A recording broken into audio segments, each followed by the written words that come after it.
弟兄姊妹平安，今天是2021年的11月8号。今天的经文是诗篇113篇，创世纪第4章第1到第10节，提摩太前书第5章第1到第8节。今天要跟大家分享的主题是背弃信仰。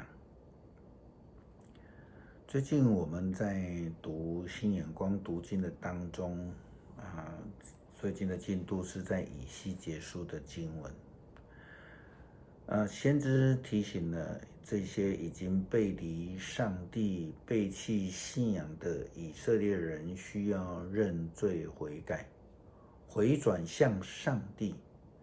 他们只要回转向上帝，遵行诫命旨意，这些人就必不受他们父母亲的罪的影响。当然这当中还有难解的问题啦，比如说这个以西结书先知这样说，你父亲的罪不会影响下一代，那上一代的好也不会庇应着下一代。这个跟摩西的10诫当中的第2诫所提到的，如果拜偶像的话，上帝要追讨他的罪到3、4代。这似乎有不同的标准在那个地方。那有机会我们再来谈这样的问题。首先我们要从今天的经文一起来思考圣经如何定义所谓的背弃信仰这个字。特别我们要从保罗给提摩太的提醒里面来看。在提摩太的经文里面呢，首先我们要看的是英文的翻译。从英文 NIV 的圣经里面，他把这个字背离这个字翻译成 denied， 它不是betrayed，它是 deny， 是否认的意思。是翻译了希腊文的原文，在 KJV 它也是一样用 He has denied， 同样是否认的意思。那从这样的观点，提摩太前书这一段的经文特别提到的人跟其他人的关系。那我们再看到前后文来看，他就说保罗劝勉年轻人基督徒应当以和蔼、和平、尊敬的态度彼此相待，对年长者、对年轻人、对年老的妇女，特别是对真寡妇，如果他们这样行的话，就是蒙上帝所喜悦的。这里提到真寡妇和假寡妇的差别。假寡妇是什么？假寡妇就是虽然她是丧失了丈夫，但是她仍有儿女、有孙子、有孙女或其他的亲人可以来照顾她。这个是假寡妇了。那真寡妇的定义就是失去了丈夫又无亲无故无可依靠的这些人。保罗特别论到的那一些有亲人的寡妇，他说那些亲人应当要负起责任来照顾关心。其实这是犹太民族的文化，不是吗？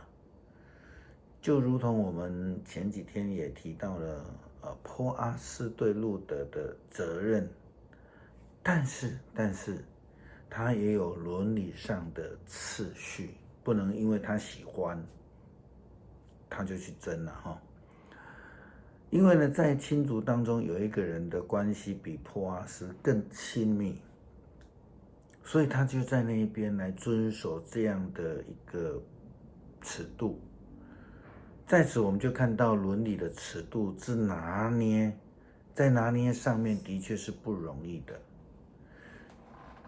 这个我们说的伦理是一个自觉的是很困难的。可是波阿斯他做到了，他遵守了这个伦理的次序，而他就是那个上帝所喜悦的，遵守爱人、照顾亲人的责任。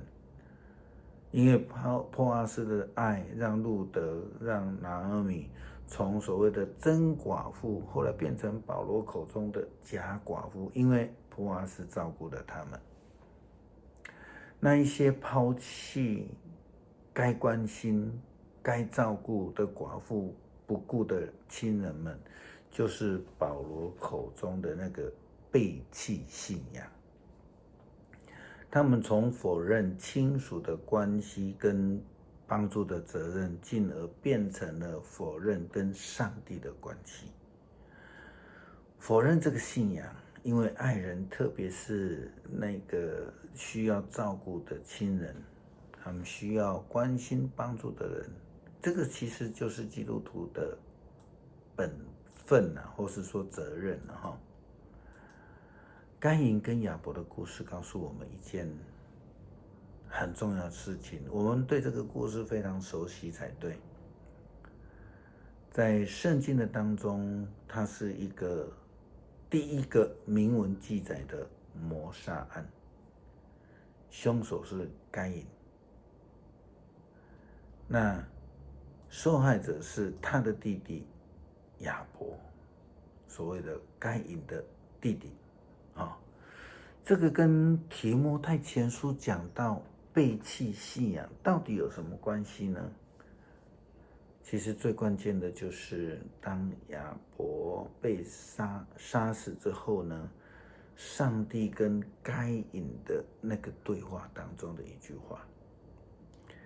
该隐回答上帝的质问的时候呢，他这样说：不晓得难道我是看顾我弟弟的人吗？这个在创世纪第4章第9节。就是根据圣经的记载，根据保罗的教导，该隐就是那一位应该要看顾弟弟的人。那发生了什么事情？发生的事情是这样子的，该隐他原本就是上帝眼中一个行恶的人。不但如此，他不去负起照顾弟弟的责任，还因为他自己的嫉妒而杀了亚伯。对于这样的人，保罗说，如果有人不照顾亲戚，尤其是自己家里的人，他就是背弃信仰，比不信的人还要坏。这里的背弃、否认信仰已经非常清楚了。该隐原本就在上帝的眼中就是一个行恶的人，加上他呢不照顾自己的弟弟，又因为嫉妒来杀死了他的弟弟亚伯，这个追加好几等比不信的人还要坏，因为他应该是认识上帝，知道诫命，也知道自己的责任的人。我们一起来读诗篇113篇，要赞美上主，上主的仆人要颂赞，你们要颂赞他的名，上主的名应当颂赞，从现在直到永远，从日出到日落之地，上主的名应当受到颂赞。上主统辖万国，他的荣耀超越了诸天。谁能跟上主我们的上帝相比呢？他住在至高的地方，但是他俯首垂视，观看诸天和大地。他从尘埃里提拔穷苦人，从粪土当中提拔贫乏的人，使他们得以陪伴王子，得以跟本国的王子同坐。他使不能生育的妇女在家受到敬重，赐他儿女，使他喜乐，要赞美上主。